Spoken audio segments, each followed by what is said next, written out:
I grip my water glass tighter, knuckles whitening as Marissa's words hang in the air between us.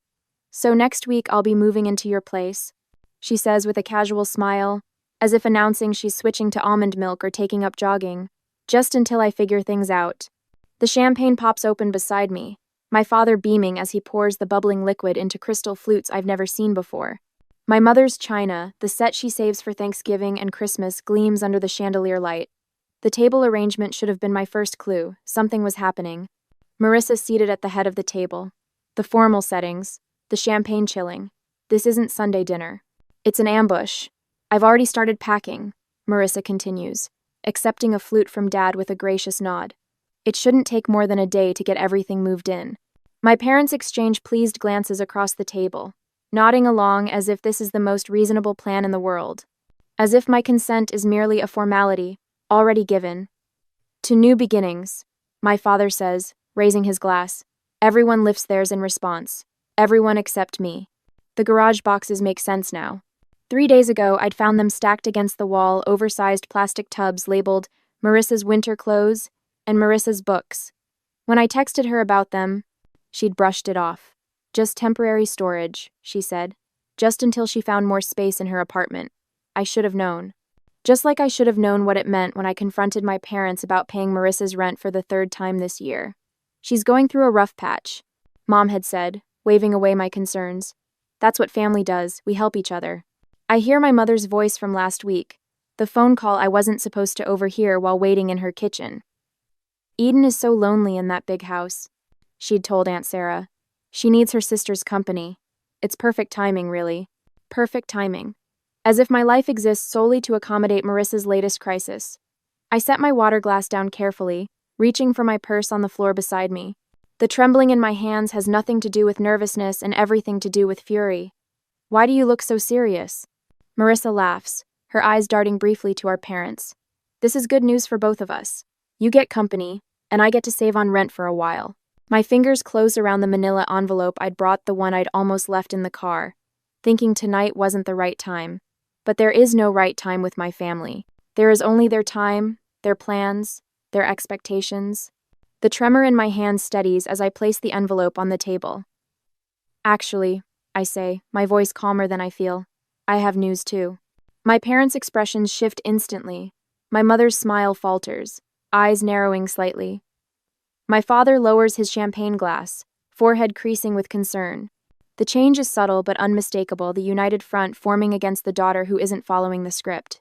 "What kind of news?" My mother's tone carries a warning. "Don't ruin this. Don't be difficult." I feel the weight of the familiar labels hovering in the air: selfish, difficult, uncaring. The stakes of defiance are clear. Disagree and become the family villain. Again. Looking at their expectant faces, I realize this pattern has defined my entire life. Marissa takes. I give. My parents enforce the transaction. The roles never change. The lines never shift. Until now. I place the manila envelope in the center of the table, my fingers lingering on the edge. The room falls silent, my family's anticipation hanging heavy in the air. "What's that?" My mother's voice carries a hint of irritation, as if my interruption is derailing an already settled plan. "This," I say, carefully withdrawing the papers inside, "is the sale agreement for my house. I sold it last week. I have 30 days left before I move." The silence that follows is absolute. Marissa's champagne glass slips from her fingers, shattering against the hardwood floor. No one moves to clean it up. My father's mouth opens and closes like a fish suddenly finding itself on dry land. "You what?" Marissa finally whispers. I flip through my phone, pulling up the Pinterest board I discovered this morning. Interesting timing, isn't it?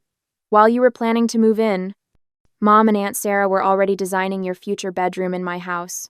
I turn the screen toward them, displaying their meticulous board labeled Marissa's new room. My throat tightens as I watch recognition flash across their faces.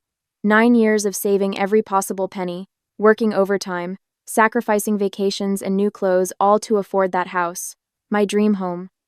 And to them, it was just another resource to be redirected to Marissa. My father stands abruptly, towering over me. "You can just cancel the sale," he says, waving his hand dismissively. "These things have cooling-off periods." My mother rises too, resting her hand on his arm. Eden, we already promised Marissa she could stay as long as she needed. You can't possibly expect her to find a place in 30 days. Actually, Aunt Sarah pipes up from the end of the table. We were going to move most of her things next Tuesday while you were at work, just to make it easier for everyone. The coordinated betrayal steals my breath. I glance at Dorothy, my mother's oldest friend, sitting uncomfortably beside Aunt Sarah. She stares fixedly at her plate, avoiding eye contact with everyone. You can't do this, my father says, his voice hardening. What about your property taxes coming due? You know I always help with those. The implied threat isn't subtle. His one annual contribution to my finances dangled now as leverage. Eden, my mother says softly, her voice taking on the concerned tone she uses when discussing unstable people. I'm worried about you. This kind of impulsive decision-making isn't like you. Are you feeling all right? Have you been taking care of yourself? I recognize the strategy immediately. If not compliant, then possibly unwell. It's a familiar path in our family dynamic, one that's kept me in line for years. You did this on purpose, Marissa accuses, tears streaming down her face. You found out I needed a place to stay and sold your house just to spite me. The accusation lands like a physical blow. This is how it always goes. My boundaries recast as cruelty, my self-preservation painted as selfishness. For a moment, I consider explaining the truth. The catastrophic roof replacement that drained my savings, the water line break, the heating system failure. The mounting financial pressure that made selling not just advisable but necessary. But what would be the point? They've already cast me as the villain in this family drama. Why give them more ammunition? I made this decision for my own reasons, I say instead, keeping my voice steady. And it's final. So you're just going to leave your sister homeless? My mother's voice rises. After everything we've done for you? The familiar weight of guilt settles on my shoulders. Everything they've done for me. The invisible ledger of family obligation that only ever seems to accumulate in one direction. Marissa isn't homeless, I point out. She has an apartment, and if that doesn't work, she has your spare bedroom.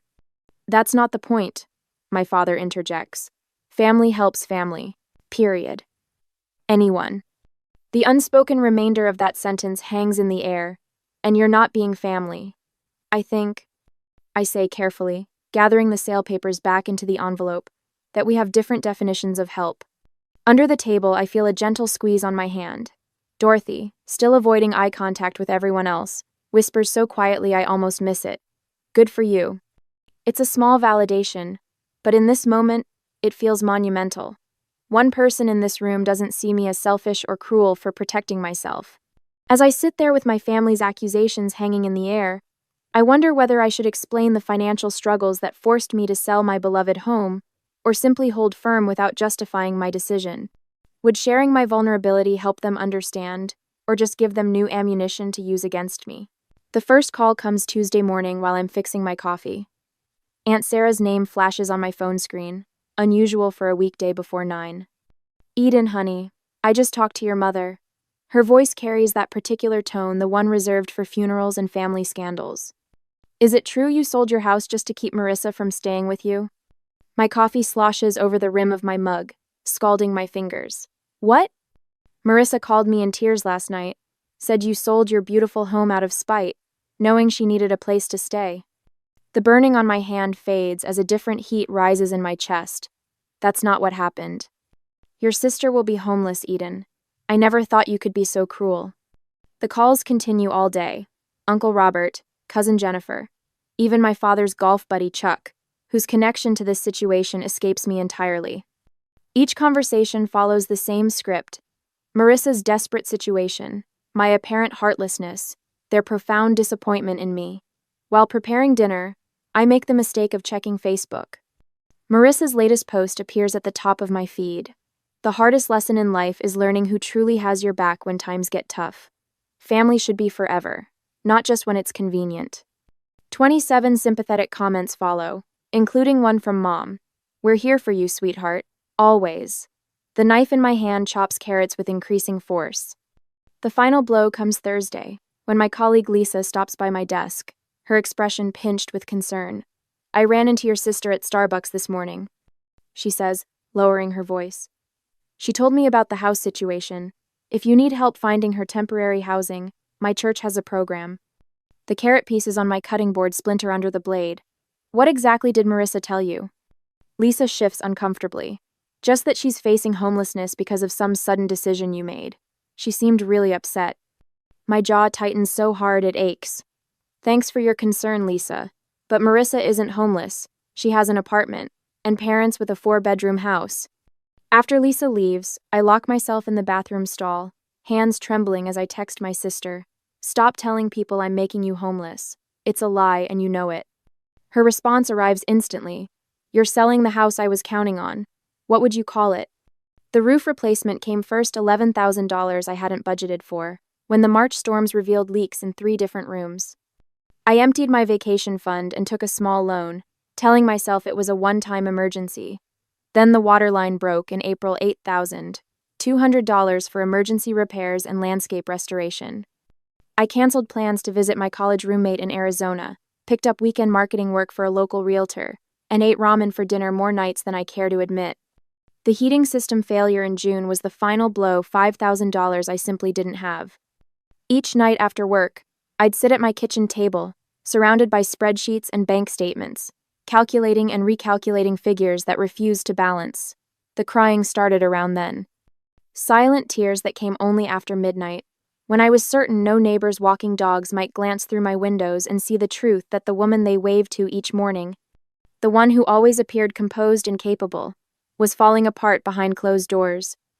My reflection in the bathroom mirror each morning reveals the caused dark hollows beneath my eyes that concealer can't quite hide, collarbones more pronounced against my blouses. When my pants began slipping at the waist, I punched new holes in my belt, rather than buy smaller sizes. Temporary situation, temporary solution. While maintaining this facade, I pack my home each evening. 9 years of memories sorted into keep, donate, and trash. Books that once lined entire walls now fill boxes stacked in corners. The wedding photos of friends, the graduation pictures of cousins, the vacation snapshots all bubble-wrapped and nestled in containers labeled with blue marker. Through it all, I document everything. Bank statements in chronological order. House repair invoices filed by date and category. Text messages screenshot and saved. A fortress of paper proof against the siege of family fiction. While packing my office bookshelf, I find it a framed photo I'd almost forgotten. Me, standing on the front porch of this house, the day I signed the mortgage papers, keys clutched in my hand, smile threatening to split my face. The realtor had taken it as a surprise, catching the exact moment I realized I'd actually done it, purchased a home entirely on my own. I traced the frame's edge, remembering that feeling. Pride without a hint of apology. Accomplishment without anyone else's approval attached. I place it carefully atop the nearest keep box, this tangible reminder of what I built and what no one can diminish. The doorbell rings Saturday afternoon, while I'm wrapping dishes in newspaper. Through the front window, I spot my parents' Buick in the driveway, Marissa's red compact behind it. No warning text, no courtesy call. I consider not answering, but the knocking grows more insistent. When I open the door, they file in like funeral directors, solemn, judgmental, prepared to manage a difficult situation. Mom spots the boxes immediately. You're really going through with this madness. I fold the newspaper around another plate, securing it with tape. The closing is in 3 weeks. Your sister needs you. Mom's voice rises slightly. You've always been selfish, but this is beyond understanding. Your sister needs you. The plate in my hands remains steady, though something shifts inside me. I've spent my entire life being told what Marissa needs. The words emerge calmer than I feel. Did anyone ever ask what I need? Dad clears his throat. Eden, be reasonable. I need financial stability. I need to sleep at night without panic attacks about bills. I need to not drain my retirement fund for house repairs I can't afford. I continue wrapping dishes methodically. Unlike past confrontations, I don't stop what I'm doing to give them my full attention. I don't offer beverages or comfortable seats. I continue my work while they stand awkwardly in my half-packed kitchen. We're your family, Mom says, voice wavering between anger and disbelief. Yes, you are. And I've never once asked you for money. Not for college, not for my first apartment, not for this house, and not for the repairs that drained my savings. For once, they have no immediate response. Marissa stares at the floor, unable to meet my eyes. Dad examines the ceiling as if architectural features have suddenly become fascinating. I realize with startling clarity that I no longer need their approval or understanding. The constant ache for validation I've carried since childhood has quieted, replaced by something sturdier. When I stand to reach for another stack of plates, I notice my posture has changed. Shoulders back, spine straight, eyes level with theirs instead of downcast as usual. The physical manifestation of an internal shift. Dorothy arrives that evening with Thai food and 2 bottles of wine. She helps me pack photo albums while sharing stories of her own sister, the one who didn't speak to her for 3 years after Dorothy refused to co-sign a loan. Family patterns are the hardest to break, she says, carefully wrapping a crystal vase my grandmother left me. But sometimes breaking them is the only way forward. Monday brings an unexpected text from my colleague Thomas. Need help moving? Got a truck and strong back. Family often sees us least clearly. Just say when. That afternoon, Barbara, my financial advisor, emails confirmation of my townhouse application approval. Based on your financials, this move reduces your housing costs by 42%. The right decision for your long-term security. Call if you need anything else. The contrast strikes me as I review these messages over dinner. These people ask what I need, rather than telling me what to give. They offer specific help instead of vague demands. That night, I spread my financial documents across the dining room table: bank statements, repair invoices, property tax assessments, retirement account withdrawals. Everything meticulously organized, the complete picture of my financial reality. Tomorrow's family meeting won't be an intervention for me, but a reckoning with facts they've chosen to ignore. My one advantage remains unspoken. The sales agreement includes a 30-day rent-back clause. For a month after closing, I can stay in the house while finalizing my townhouse purchase. Breathing room they don't know I have. At exactly 7 o'clock Tuesday evening, the doorbell rings. When I open it, I find not just my parents and Marissa on the porch, but Aunt Sarah, Uncle Robert, and my cousin Jennifer, standing behind them, a family firing squad assembled for execution. I stand at the head of my dining room table, a position that feels foreign yet right. The manila folder in my hands holds every financial statement, every bill, every painful reminder of why I had to sell my home. My fingers no longer tremble as I open it. Before anyone says another word, I need you all to see something. My voice carries a steadiness I don't entirely recognize. The family gathering looks larger than I anticipated. My parents, Marissa, Uncle William, Aunt Sarah, and my support team, Dorothy, Barbara, and Thomas. I lay out the documents methodically, arranging them in chronological order: bank statements, emergency fund withdrawals, contractor invoices. Each paper tells part of the story I've kept hidden. This is the roof replacement from last spring. I slide the $11,200 invoice toward the center where everyone can see it. The 30-year shingles only lasted 22. Insurance covered nothing. Uncle William adjusts his glasses, leaning forward with a frown that cuts deep lines across his forehead. Waterline repair, $8,200. Another paper joins the first. When the city updated the main line, it revealed my connection was deteriorating. No warning, no payment plan offered. NES. My mother shifts in her seat but remains uncharacteristically silent. Heating system replacement, $5,000. The third major bill completes my trinity of home ownership nightmares. The energy efficiency rebate covered barely a quarter of the cost. I maintain direct eye contact as I speak, something I rarely managed in family confrontations before. Barbara nods almost imperceptibly from her seat near the window, encouraging me to continue. My emergency fund is gone. I place my bank statement on top, the balance painfully clear. My financial advisor recommended selling while the market is still hot rather than risking a forced sale later when I might be underwater. Marissa's chair scrapes against the hardwood as she stands abruptly. This is creative accounting, Eden. You've always been good with numbers when it suits you. Her voice carries the familiar accusatory edge. You're just trying to avoid your family responsibilities. Uncle William, whose judgment I've feared since childhood, surprises me by turning toward my sister. Marissa, what's your current employment situation? Last I heard you were between jobs. The unexpected redirection leaves Marissa fumbling. I'm exploring opportunities. The job market is complicated right now. My mother jumps in. William, This isn't about employment.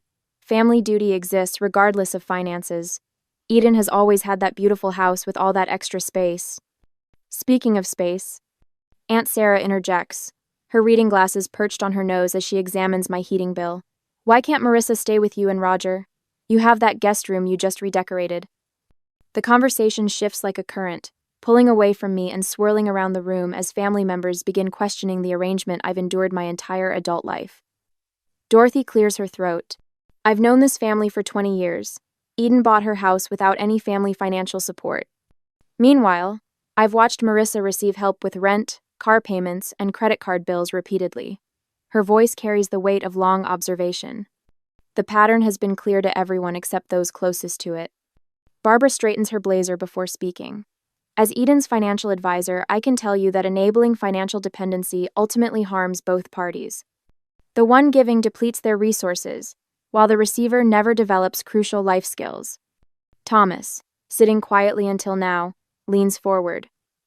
My brother lived with my parents until he was 42. They paid his bills, made his appointments, solved his problems. When they passed, he had no idea how to function. He lost their house within a year because he never learned to manage money. He glances at my parents. Sometimes the most loving thing is to stop rescuing someone. The room falls unusually quiet as these outside perspectives penetrate the family mythology we've operated under for decades. Uncle William breaks the silence. Eden, why didn't you share these financial struggles sooner? I hesitate, the question catching me off guard. Should I maintain the privacy and independence that had served as my armor for years? Or would opening up to select family members create the support system I never thought possible? Before I can answer, my father shifts in his chair, eyes fixed on the hardwood floor. It's the first time I can remember him sitting through a family discussion without dominating it. My mother's rigid posture gradually softens, her hands now resting open on the table instead of clenched in her lap. Marissa stands suddenly, grabbing her purse. This is ridiculous. You're all acting like I'm some kind of parasite. Eden has always been the golden child with her perfect house and perfect job, while everyone ignores how hard things have been for me. When no one jumps to her defense, she storms toward the door. The slam echoes through the house as she leaves. Uncle William waits for the reverberations to fade before speaking again. I think it's time we had a family financial planning session, for everyone. He looks pointedly toward my parents, including Marissa. My mother's eyes glisten with unshed tears, but for once, they're not being weaponized against me. My father reaches for her hand across the table, his face unreadable, but his silence speaking volumes. For the first time in a family confrontation, I'm not the one left feeling like I've done something wrong. I arrange the last of my kitchen glasses into a box, wrapping each one in newspaper with methodical precision. My final week into my 30-day countdown, and the house already feels hollow, memories peeling away with each item packed. The doorbell rings. I check my watch right on time. My parents are nothing if not punctual when they have an agenda. I open the door to find not just my parents but Marissa too, standing on my porch like a united front. My mother clutches her purse with white knuckles. My father's smile appears rehearsed. Eden, honey, my mother says, stepping inside without waiting for an invitation. We've been talking, and we think we've found the perfect solution. A compromise, my father adds, his voice carrying that false cheerfulness he reserves for difficult conversations. Marissa follows them in, her eyes darting around my half-packed living room before settling on me with a practiced look of gratitude. I really appreciate you hearing us out. They arrange themselves on my couch, the only piece of furniture not yet wrapped in moving blankets, while I remain standing. The power dynamic isn't lost on me. We know selling the house is your decision. My mother begins, punctuating her words with a nervous laugh. But instead of Marissa moving in with you, what if you helped her get her own place? My father nods enthusiastically, while carefully avoiding any mention of actual numbers. Just a loan to get her started. With your success, it would hardly affect you. Unlike me, Marissa interjects, her voice soft and rehearsed. Some people just have bad luck, you know? The implication hangs heavy in the air between us. You're successful. She's struggling. You owe her this. My mother leans forward, her voice dropping to a conspiratorial whisper. Eden, the family has always stuck together. If you can't help your sister just this once. She trails off, the threat clear. Cut Marissa off, and I cut myself off from the family. I walk to the dining room table where I've laid out several documents. They watch me, confusion replacing their certainty. I'm meeting with my lender tomorrow, I say, picking up a pre-approval letter. For a townhouse downtown, the monthly payment will be nearly 40% less than my current mortgage. I hand the letter to my father, whose eyes widen at the numbers. Selling this house isn't just about Marissa. It's about rebuilding my emergency savings after 3 major home repairs drained them. It's about reducing my financial stress. I take a deep breath. It's about finally prioritizing my financial health.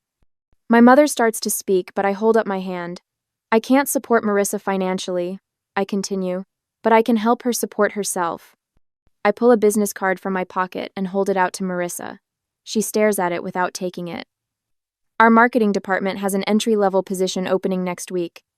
The starting salary would cover rent on a 1-bedroom apartment. I spoke to HR yesterday, and they'd be willing to interview you. Marissa's mouth opens, then closes. For once, she seems genuinely speechless. This isn't charity, I add. It's an opportunity. Whether you take it is your choice. My father stands abruptly, moving toward the window where bare hooks show where family photos once hung. Eden, be reasonable. Marissa needs...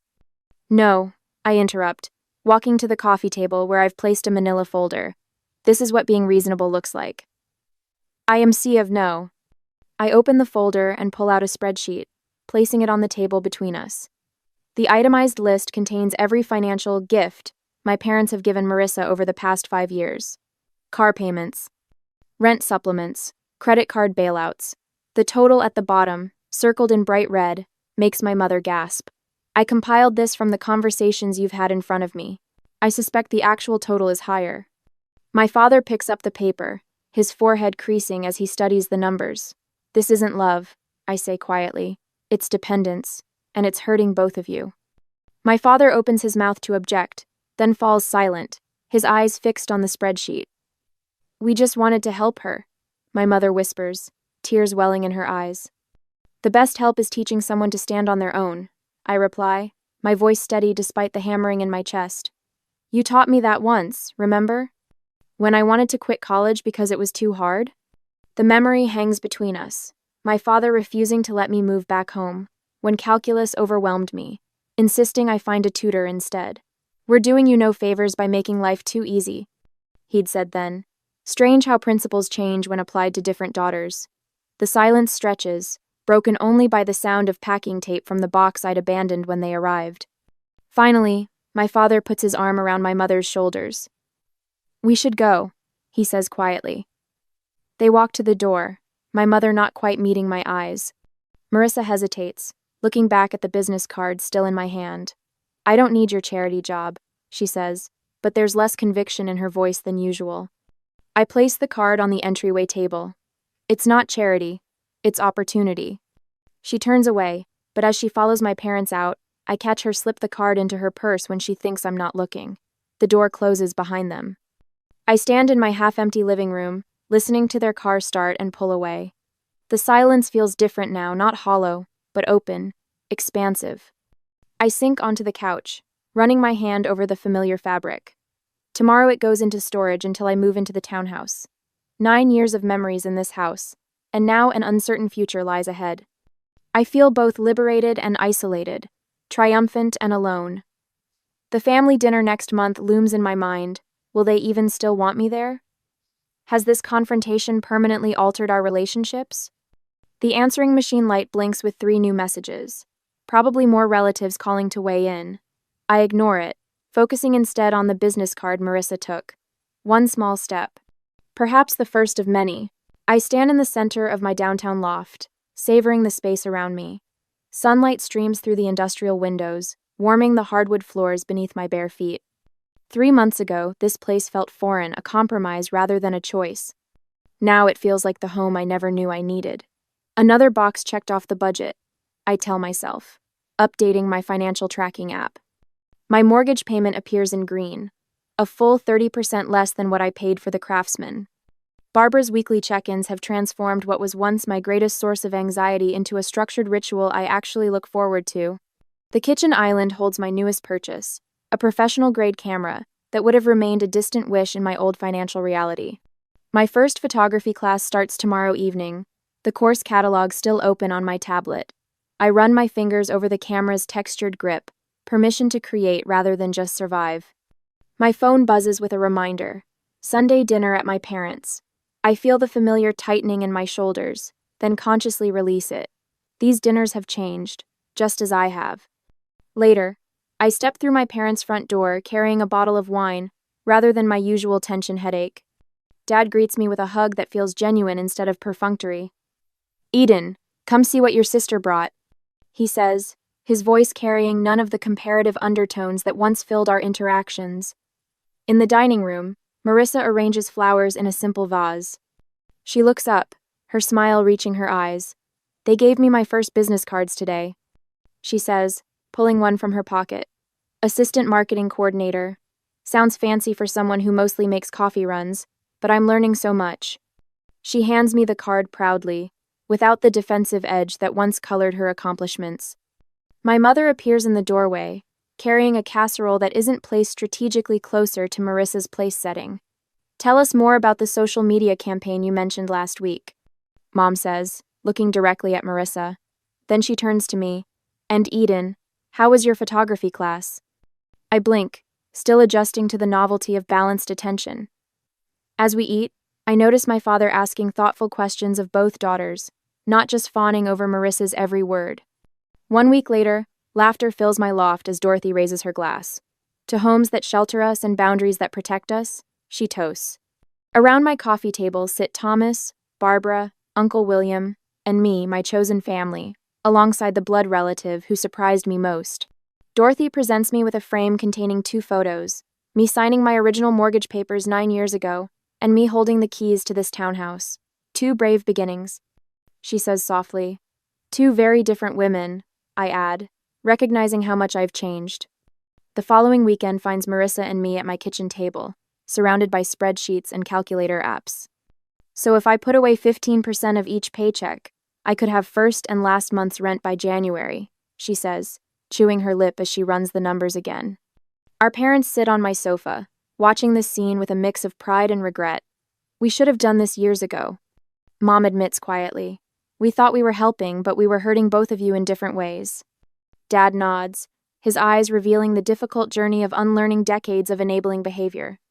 As I watch Marissa calculate her budget with determination I'd never seen before, I wonder about the fine line between helping and enabling those we love.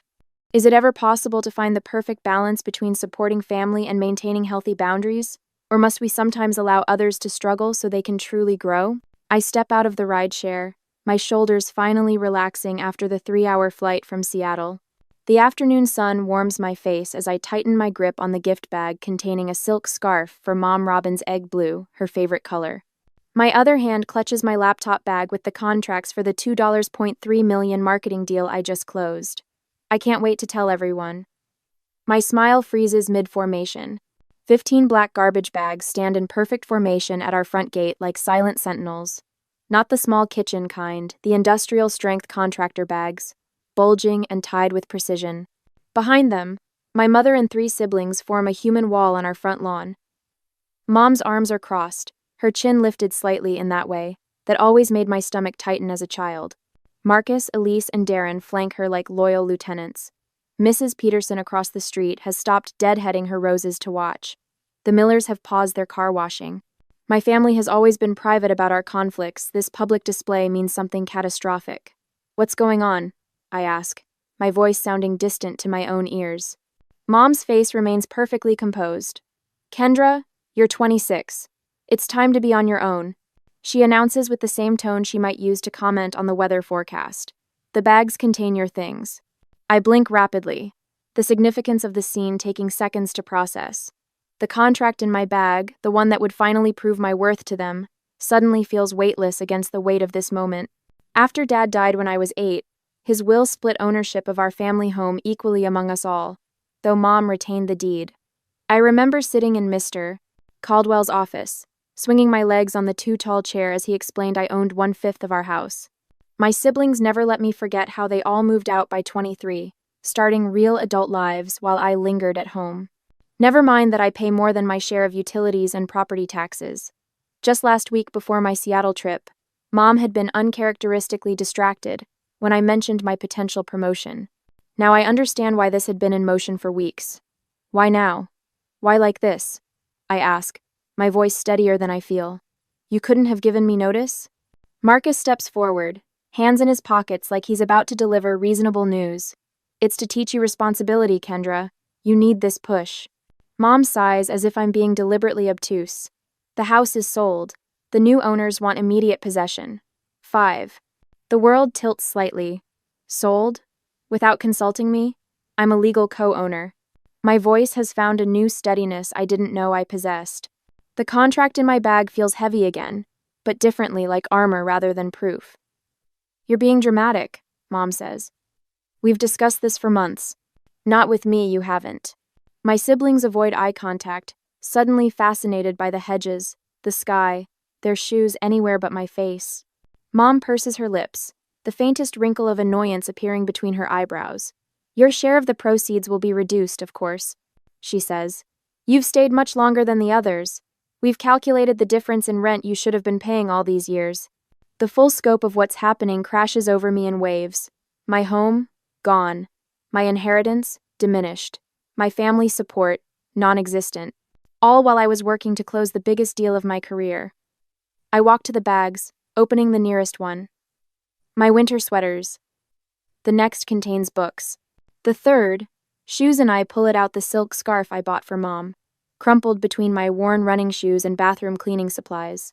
She must have gone through my suitcase while I was showering this morning. I fold the scarf carefully and place it in my pocket. Something in me shifts, like a bone setting after a break. The pain is present but clarifying. I'll need to make several trips, I say, no longer asking permission but stating fact. I'll have everything cleared by sunset. The confidence in my voice surprises even me. I'm halfway through loading the third garbage bag when a folded paper slips from between two photo albums. The glossy cardstock lands face up on the damp sidewalk. Not just any paper, a real estate listing. For my house. Our house. I pick it up with fingers that suddenly feel numb. The listing date reads 2 months ago. 2 months. While I was pulling 60-hour weeks, while I was landing the Seattle account, while I was dutifully paying my share of property taxes, they were photographing my bedroom. I lean against my car, the metal hot against my back in the afternoon Sunday. Mom's recent distraction crystallizes into something far more calculated.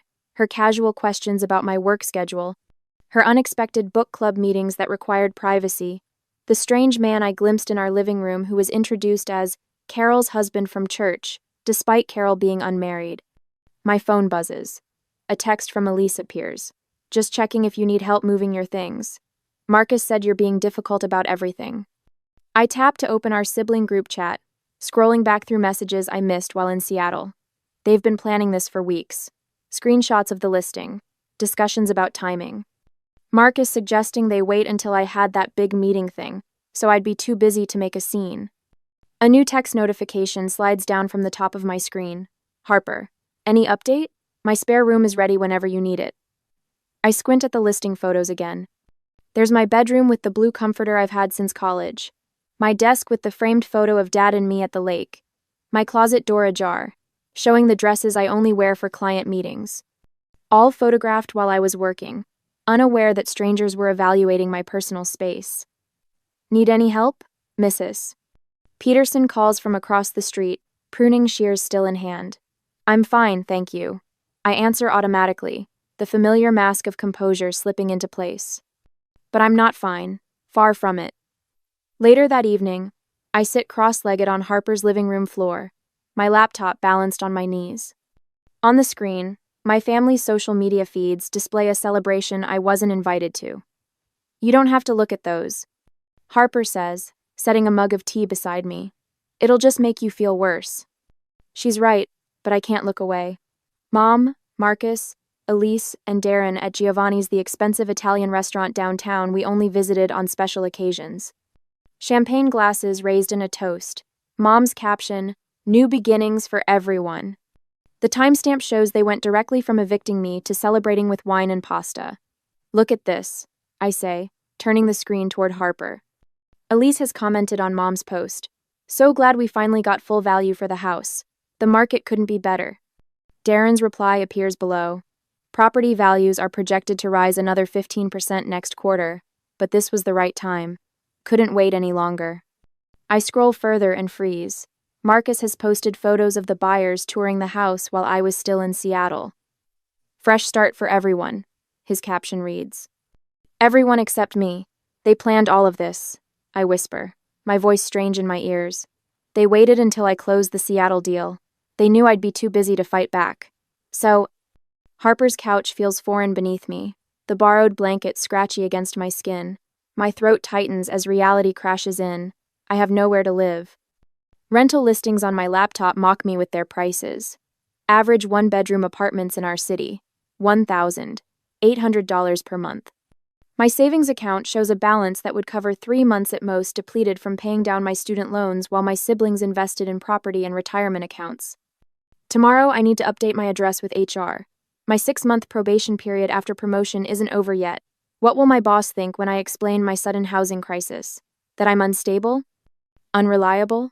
Last night, I dreamed I was standing at our front door, key in hand, only to find the locks changed. I woke disoriented in Harper's spare room, momentarily confused about where I was before reality crashed back. It's happened 3 nights in a row now. You should talk to a lawyer, Harper says, breaking into my thoughts. Your name is on the deed, right? They can't just sell without your consent. I don't know anymore, I admit. Mom always handled all the paperwork after Dad died. Harper's boyfriend, a law student, recommended an attorney who offered free consultations. I couldn't afford much more than that. The email from the attorney arrives as I'm brushing my teeth, preparing for another night on Harper's pull-out couch. The legal language is clear even to my exhausted brain. I legally own 20% of the house, regardless of how long I lived there. My signature should have been required for any sale. The reduced payment they're offering violates my inheritance rights.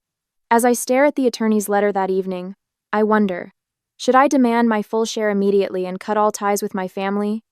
Or accept the reduced amount to maintain some relationship with the only family I have? Financial security meant freedom, but was completely severing these bonds worth the battle ahead? The group text from Mom arrives while I'm scrolling through apartment listings at Harper's kitchen table.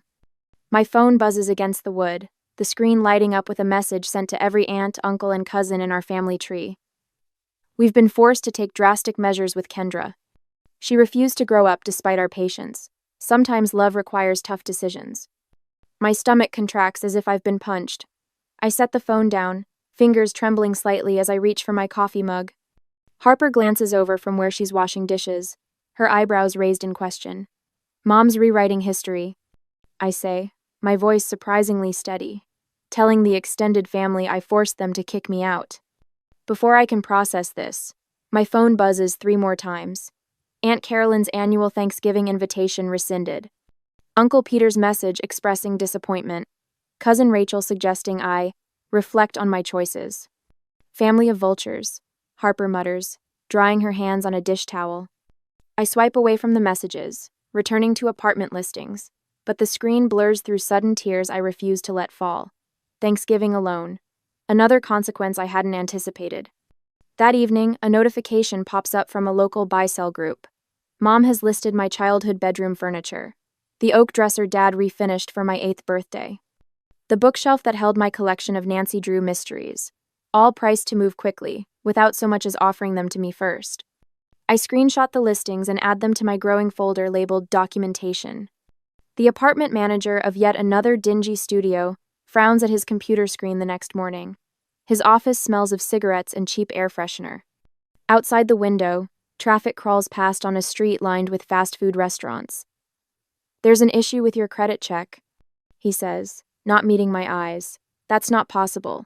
My credit score was 780 last month. He turns the monitor so I can see.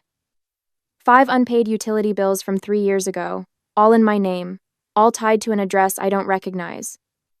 That's not my address, I say, leaning closer. I've never lived there.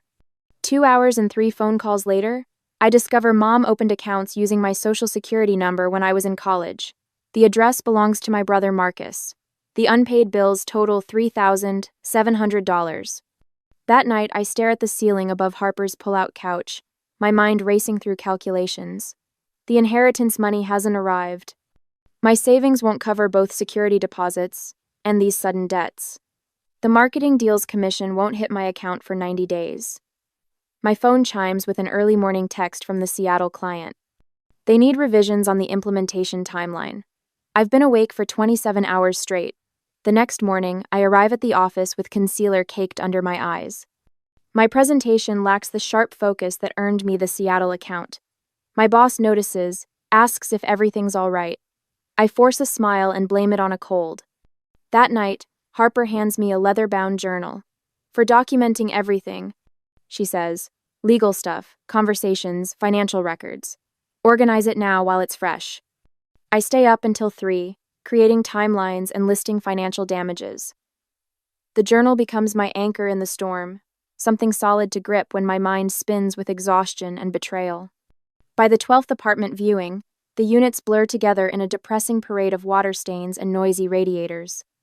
This latest property manager, James, a man with salt and pepper hair and reading glasses perched on his nose, studies my rental application. Kendra Whitman, he says, looking up suddenly. You created that campaign for River City Bikes, didn't you? I nod, surprised. That's my brother's shop. Sales jumped 40% after your campaign. He removes his glasses, smiling. For the woman who saved my brother's company, I might have something not on the market yet. For the first time in weeks, my shoulders relax a fraction. 2 days later, Mom texts asking to meet at Riverside Coffee to talk things through. I agree, against Harper's advice. Maybe there's still something to salvage, some explanation that will make sense of the garbage bags and the credit fraud and the Thanksgiving disinvitations. The coffee shop hums with quiet conversation and the hiss of espresso machines. Mom sits by the window in a cardigan, the exact shade of blue as the scarf I'd brought her from Seattle. She looks smaller somehow, her hands cupped around her mug. You look tired, she says when I sit down. I am tired. We did this because we love you, she says, reaching for my hand across the table. I move mine to my lap. Sometimes children need a push to reach their potential. The words land like stones dropped into still water. Love doesn't put someone's belongings in garbage bags. I say, my voice low but clear. Love doesn't sell their home without warning. And it certainly doesn't open fraudulent accounts in their name. Her face hardens. You've always been so dramatic. Everything I did was for your own good. Was identity theft for my own good? I needed to help Marcus with his bills. You weren't using your credit for anything important. I stand up, leaving money for my untouched coffee beside the cup. I have to go. Kendra Marie Whitman, don't you walk away from me. Her voice rises, causing heads to turn. After everything I've done for you. I keep walking, past the curious stairs, through the door, into the parking lot. Her voice follows me, calling my name, but for the first time, it doesn't pull me back. In my car, a strange sensation spreads through my chest. Not anger, not hurt, something lighter, almost buoyant. I realize with startling clarity that I no longer crave her approval. The revelation hits me like fresh air after years in a stuffy room. I drive to James's building that evening to sign the lease on a studio apartment. The space is small but clean, with good light and a view of a community garden. Harper and her boyfriend Alex helped me move in the following weekend, assembling secondhand furniture until midnight under the glow of paper lanterns. Perfect spot for your photographs, Harper says, pointing to a wall facing the morning light. I unpack the framed landscapes Mom had criticized as amateur and pointless. Harper and Alex hang them carefully, measuring the spaces between, stepping back to ensure they're level. These are really good, Alex says, admiring a sunset shot I'd taken at Lake Champlain. While my family had tossed my belongings into garbage bags, these friends arrange my remaining possessions with the care of museum curators. They fold clothes neatly into drawers, alphabetize my books, position my desk to catch the best light for working. 3 weeks after the eviction, I'm preparing for a follow-up meeting with the Seattle client. Their request for me specifically to lead the project expansion positions me perfectly for the promotion I'd been chasing. I polish my implementation strategy until midnight, reviewing metrics and optimization plans. As I finally close my laptop, my phone lights up with a text from Darren. Mom lost everything. She's going to call you. I stare at the screen, the 12 simple words rewriting the power dynamic once again. I stand before the Seattle executive team, my laser pointer circling the final metrics slide. My professional smile doesn't waver as 14 missed calls from my mother illuminate my phone on the conference table. The device vibrates again, inching toward my presentation notes like an unwelcome guest. With this implementation strategy, we project an additional 18% market penetration by fourth quarter, I say, clicking to the next slide. Our focus groups show particular resonance with the sustainability messaging among your target demographic. The CEO, Barbara Harmon, leans forward in her chair, her silver bob swinging as she nods. These numbers are impressive, Kendra.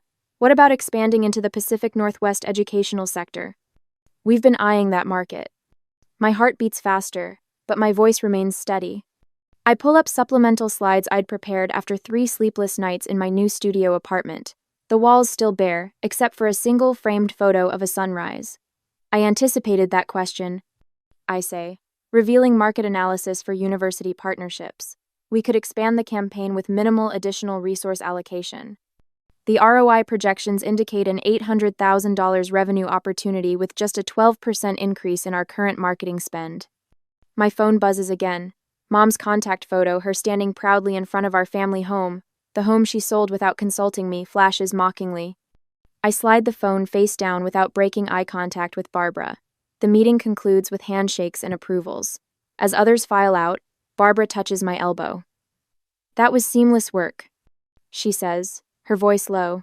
Between us, Janet is retiring next quarter. Digital marketing team lead position will be posted soon. She gives me a meaningful look. You should apply.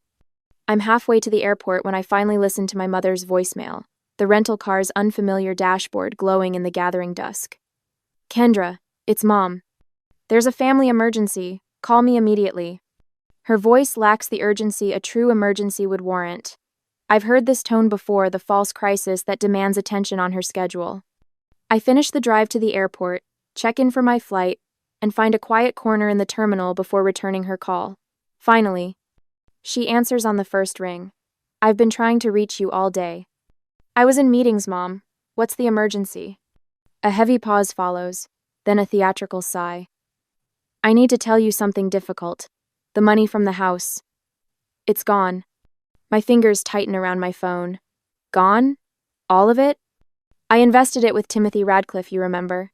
Your father's old colleague? He promised 20% returns. Her voice cracks. It was a scam, Kendra. Everyone's money, gone. Marcus and Elise won't even speak to me. The terminal announcements fade to background noise as I process her words. The twisted satisfaction I feel surprises me not at her loss, but at the universe's swift response to her betrayal. I'm so sorry to hear that, I say, my voice neutral. I've been thinking, she continues, gaining momentum. Family sticks together in crisis. I'll need to stay with you temporarily while I sort things out. Just until I get back on my feet. The old Kendra would have immediately rearranged her life to accommodate this request. That Kendra died the day I found my belongings in garbage bags. Kendra? Are you there? My silence stretches between us. I watch a young family walk past, the father carrying a sleeping toddler against his shoulder, with such care it makes my throat tight. With my mother waiting for my response, I weighed my options carefully. Should I offer limited financial help with clear boundaries? Or was this the moment to completely disentangle myself from a lifetime of manipulation disguised as family loyalty? I need to think about this, I finally say. I'll call you tomorrow. I hang up and immediately text Harper. Emergency friend meeting tonight? Her response comes instantly. Wine and pizza at 8. Bring overnight bag if needed. By midnight, Harper and I have researched every affordable senior housing option within 30 miles. Her laptop screen glows as she creates a spreadsheet, organizing communities by amenities, location, and cost. This one's close to that park you mentioned she likes, Harper says, pointing to a pleasant-looking complex with hanging flower baskets flanking the entrance, walking distance to grocery, and that church she sometimes attends. I nod, throat tight with unexpected emotion. It's nice, really nice. The next morning, I meet with Dr. Reynolds, the therapist I started seeing after the eviction. Her office always smells faintly of chamomile and paper. Your mother's situation is not your emergency, she reminds me, her practical voice grounding. What boundaries feel right to you? We craft a response offering support with clear conditions. No living together. No unlimited financial assistance.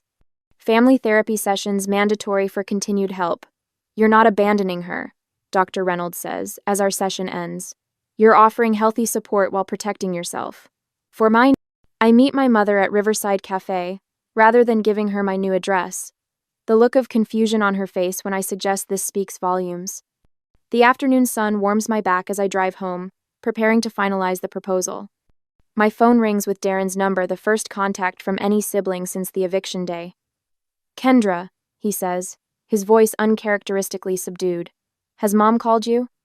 About losing the money? Yes. A weighted silence follows. There's something you should know, he says finally. We knew about her investment plans before the eviction. My knuckles whiten on the steering wheel. You knew she was about to lose everything, and you still helped her throw me out? It's complicated, he murmurs. Listen, can I stop by sometime? To talk more? I've been thinking a lot about what happened. Through the phone, I hear the first notes of remorse in his voice. Whether it's genuine or simply the consequence of losing his share of the house money remains to be seen. I'll think about it, I say, turning onto the street leading to my small apartment, the home that's mine alone. I arrive at Roberta's Cafe 15 minutes early, claiming a corner table on the patio where the morning sun warms the red brick wall behind me. My fingers tap a steady rhythm on the manila folder before me, as I rehearse the words I've practiced with Dr. Reynolds for the past week. The bell above the cafe door chimes. My mother walks in, scanning the patio until she spots me. The small rolling suitcase trailing behind her might as well be a neon sign flashing her intentions. My stomach tightens, but I take a slow breath, remembering Harper's words. You're not the same person she put out with the garbage. Kendra, sweetheart. My mother's voice carries across the patio, turning heads. She leans down to kiss my cheek, her perfume the same she's worn since I was a child, momentarily transporting me back to moments when her approval meant everything. You look wonderful, she says, settling into the chair across from me. That color really brings out your eyes. I always said green was your shade. I've worn this blouse specifically because she once called it unflattering. The compliment confirms what Harper predicted. She's desperate. How's work going? That big project in Seattle must be keeping you busy. Her eyes dart around the patio before landing back on me. Your apartment must be close by? Is it a one-bedroom or studio? Work is going well, I answer, ignoring her fishing. She takes a sip of water, her lipstick leaving a perfect coral crescent on the glass. This situation with my investments is just temporary, you understand, once I sort things out with the bank. Her voice trails off as she reaches across the table to pat my hand. After everything I've done for you, raising you alone after your father died, this is how you repay me? The words land like a slap, so familiar I almost flinch. Almost. Instead, I slide a printout across the table. This is Sunnyvale Senior Apartments. It's a studio with a kitchenette, community garden, and weekly social activities. Your Social Security covers most of it. I'll contribute $250 monthly to make up the difference. Her face freezes, lipstick-stained smile suspended in disbelief. I continue, my voice steady. I've already completed the application and paid the deposit. They have availability beginning next week. She pushes the paper back toward me, her coral nails scraping against the table. I don't need charity housing. I need my daughter's support. I'll help you, but you won't be living with me, and my support comes with conditions. A couple at the next table glances over as my mother's voice rises. Conditions? I'm your mother. Yes, you are. I reach into my purse and place the tattered silk scarf on the table between us, robin's egg blue. Now wrinkled from where I found it, stuffed between my running shoes and cleaning supplies in the garbage bag. Her eyes flicker with recognition, then dart away. My first condition is that you attend family therapy sessions with me, I say, watching her shoulders stiffen. Dr. Reynolds has openings on Tuesday afternoons. I don't need therapy. She looks around, voice rising higher. I need my daughter to show some gratitude. The couple next to us are openly watching now. I feel oddly calm, like I'm watching this scene from somewhere above the patio. I gather my things and stand. Then I wish you the best of luck, I say, turning to leave. Wait, her voice cracks. Fine, I'll try a session or two. I pause, considering the threshold I'm about to cross. This isn't about vengeance or even justice. It's about finally understanding I can choose which relationships to maintain and on what terms. I return to my seat, not from obligation but choice. I slide the folder with the application toward her, terms outlined in yellow highlighter. There's a pen in the folder. Her hand shakes slightly as she signs where I've marked with small post-it flags. When she finishes, she looks up with narrowed eyes. Has Darren called you? The question catches me off guard. He mentioned wanting to talk, but we haven't connected yet. Why? She shakes her head. Nothing, just wondering. She tucks the signed agreement into her purse, her movements brittle. When do I move in? I'll help you this weekend, I say, calculating how much of my Sunday I'll need to sacrifice. The movers I hired will handle your furniture from storage. My phone vibrates in my pocket as I walk away from the cafe. My mother's still sitting at the table, staring at the senior living brochure. I pull it out, expecting a text from Harper, who's been waiting to hear how the meeting went. Instead, it's an email from Walter Chen, our CEO. Kendra, based on your exceptional work with the Seattle account, I'm pleased to offer you the position of digital marketing team lead, effective immediately. I stop mid-stride, pedestrians flowing around me like a river around a stone. For the first time in weeks, my smile feels completely unforced. I stand in the sunlit living room of my new condo, watching dust motes dance in golden beams that spill across hardwood floors. A year can change everything. The windows face east, the realtor explains, jotting notes on her clipboard. Morning person? I am now, I say, running my fingers along the windowsill. In my family home, my photographs were confined to my bedroom walls, hidden like secrets. Here, framed landscapes and portraits will greet the sunrise. The realtor pauses by my largest photograph, a windswept shoreline I captured last fall. Your work? When I nod, she smiles. Stunning composition. The mortgage terms we discussed earlier are competitive for Louisville. With your credit score and down payment, you're in excellent shape. I don't second-guess her assessment or apologize for my questions about property taxes. The woman who once shrank herself to fit into others' expectations has been replaced by someone who knows her worth. The afternoon sun shifts as I enter Dr. Reynolds' office for our family therapy session 1 year since our first appointment. My mother sits primly on the familiar blue couch, her posture still rigid but lacking its former hostility. Kendra's marketing campaign launched last week, she tells Dr. Reynolds, her voice carrying a respect I never thought I'd hear. The television spot played during the news. Dr. Reynolds smiles. That's wonderful, Kendra. How does it feel having your work recognized nationally? Before I can answer, my mother adds, her team doubled their client list this quarter. A year ago, I would have flinched at her hijacking the conversation. Today, I simply nod and add, the campaign connected with our target audience. We're seeing strong results. Dr. Reynolds notices the shift. In our private sessions, we've mapped my progress from desperate need for maternal approval to measured acceptance of what our relationship can realistically become. Not perfect, but no longer poisonous. Linda, what stands out most about Kendra's growth this year? Dr. Reynolds asks. My mother considers this, fingers smoothing invisible wrinkles from her slacks. She doesn't need me anymore, she says finally. And somehow that's made it easier to be proud of her.